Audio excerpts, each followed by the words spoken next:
안녕하세요. 강현재입니다. 먼저 윤 대통령의 석방과 관련된 소식을 하나 말씀드리고자 합니다.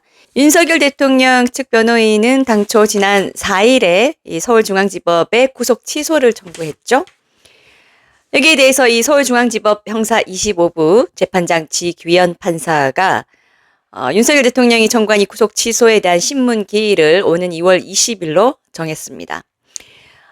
먼저 이 구속된 피의자 또는 피고인이 석방을 청구할 수 있는 제도가 여러 가지가 있는데요. 일단 검찰이 기소하기 전, 그러니까 피의자 신분 단계일 때 이제 주로 하는 것이 체포적 부심이나 구속적 부심 청구입니다. 하지만 일단 검찰이 기소를 한 이후에는 석방과 관련돼서 할 수 있는 것이 가장 흔하게 보석 청구를 하게 됩니다.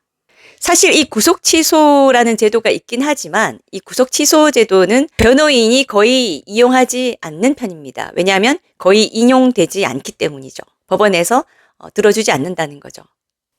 그런데 특이하게도 이 윤 대통령 변호인 측에서 윤 대통령에 대해서 구속 취소를 이 서울중앙지법에 하게 되면서 어떤 이유에서일까라는 것에 대해서 궁금증이 좀 있었습니다. 이 구속 취소의 사유는 구속 사유가 없거나 소멸됐을 때, 구속영장을 발부할 당시에 있었다고 봤던 구속 사유가 이후에 완전히 소멸됐다라고 볼 수 있을 때 청구할 수 있고, 또는 구속 기간이 이미 지났는데 아직 석방되지 않고 있는 경우, 이것을 확인하는 차원에서 이 구속 취소 청구를 합니다. 이 윤 대통령 사건에만 있는 특이점 때문에 이 구속 취소 청구가 얼마든지 해볼 수 있는 청구가 됐다라고 봅니다. 뭐냐면 이 구속 취소 청구를 법원에서 잘 받아들이지 않는 가장 큰 이유는 이 구속영장을 방금 전에 이 법원에서 발부를 했단 말입니다. 그리고 나서 얼마 있지 않아서 또 구속 취소를 청구했을 때 방금 전에 이 구속 사유가 있다라고 본 법원이 다시 이 구속 사유가 바로 완전히 소멸했다, 없어졌다, 이렇게 볼 만한 이 특별한 사정도 대부분은 없을 뿐만 아니라 법원이 그렇게 잘 보지 않는다는 거죠. 그런데 이 윤 대통령 같은 경우에는 특이하게도 구속영장은 서부지법에서 발부했습니다. 그리고 이후에 또 검찰이 기소는 서울중앙지법에 했죠.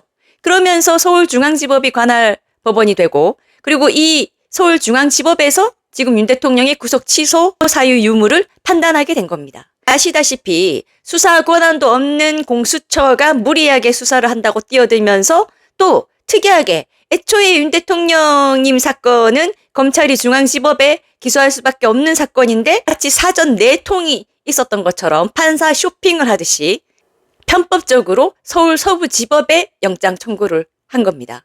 하지만 지금 이 윤 대통령 사건은 보시는 바와 같이 서울중앙지법으로 애초에 관할로 다시 들어와 있는 상태죠. 그러다 보니까 통상적으로 구속 취소를 청구하는 사건과는 다르게 영장을 발부한 법원과 지금 이 구속 취소 여부를 판단할 법원이 달라진 겁니다. 그렇기 때문에 이 서울중앙지법에서 윤 대통령의 구속 취소 청구를 보면서 구속을 취소할 만한 사유가 있겠구나라고 판단을 해도 아무런 이상할 게 없어지는 그런 상황이 된 겁니다.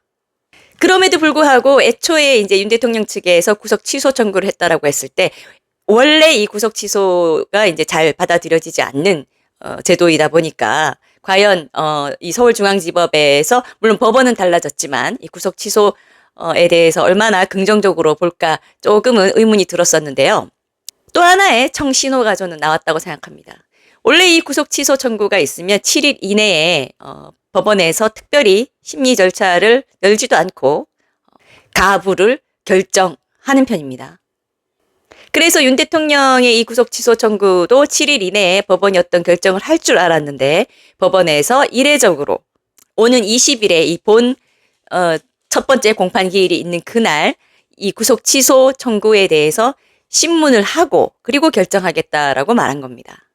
물론 최종적인 결과가 어떻게 될지는 아무도 알 수 없습니다. 하지만 이 변호사로서 재판부가 보여주는 모든 이 액션은 하나의 시그널이 될 수 있거든요. 아주 중요한 신호가 될 수 있습니다. 그런 어떤 감을 이제 변호사들은 잡기도 하는데요. 제가 봤을 때 이것이 청신호인 이유 첫 번째는 만약에 법원이 아무리 윤 대통령이라 해도 서부지법에서 발부한 것이긴 하지만 우리가 구속 취소를 인용하기에는 좀 부적합하다라고 이미 결론을 내렸다면 통상적으로 하듯이 이 청구 후 7일 이내에 이 기각 결정을 했을 겁니다. 하지만 이 재판부는 이 구속 취소 청구가 그냥 통상적으로 판단해서 기각할 만한 그런 경우는 아니다라고 일단 본 것입니다. 그러면서 신문기일을 한번 또 따로 잡았는데요. 그만큼 이 청구 사건에 대해서 이 재판부가 좀 더 깊이 들여다보겠다라는 의사를 표현한 것이죠. 또한 이 첫 번째 이 신문기일이 첫 공판기일이기도 한데 윤 대통령께서 이 구속 취소 청구를 한 4일로부터 한 16일이 지난 시점인 20일에 신문을 하게 됩니다. 오늘로부터도 거의 한 10일 정도 지난 후에 신문 자체를 하게 되는 거죠. 그렇다면 윤 대통령께서 다른 법원이긴 하지만 타 법원으로부터 영장이 발부돼서 구속된 이후의 시간이 좀 더 길면 길수록 이 윤 대통령 사건을 맡은 재판부가 윤 대통령에 대해서 더 이상 구속하고 있을 사유는 없다라고 판단하기에 조금은 심리적 부담이 덜어지는 겁니다. 왜냐하면 원래 정상적인 사법부면요, 정상적인 판사면요, 정말 자신이 순수하게 어떤 것에도 영향을 받지 않고 헌법과 법률에 따라 자기는 자고우면하지 않고 오로지 거기에 따라 판결을 내린다라고 하더라도 이렇게 온 국민의 이 이목이 집중되는 사건, 특히 정치적인 사건과 같은 경우에는 특별히 더더욱 조심을 하면서 일부러라도 이것이 내가 한쪽 편에 서서 일방적으로 돕고 있다, 일방적으로 한쪽 편에 유리한 판결을 막 내리고 있다라는 느낌을 조금이라도 보여주지 않기 위해서 애를 씁니다. 그런데 이것이 정상적인 법원의 그리고 판사의 모습인데 그 서부지법의 이순영이나 차은경 판사의 행동을 보십시오. 또한 이미 서울중앙지법에서는 이 검찰이 윤 대통령에 대해서 구속기간 연장 청구를 2번이나 했는데 2번 다 기각을 했죠. 따라서 결론적으로 법원이 이 이례적으로 이루어진 이 구속 취소 청구에 대해서 7일 이내에 곧바로 결정을 하지 않고 어느 정도 시간을 두고 신문기일부터 잡고 또 그 신문기일을 통해서 판단하겠다라는 결정을 한 것은 윤 대통령의 현재 구속 상태가 취소되거나 정지되어야 할 필요성이 있을 수 있겠다라는 판단이 기본적으로 깔려 있는 것이 아닌가 저는 이렇게 보고 있습니다.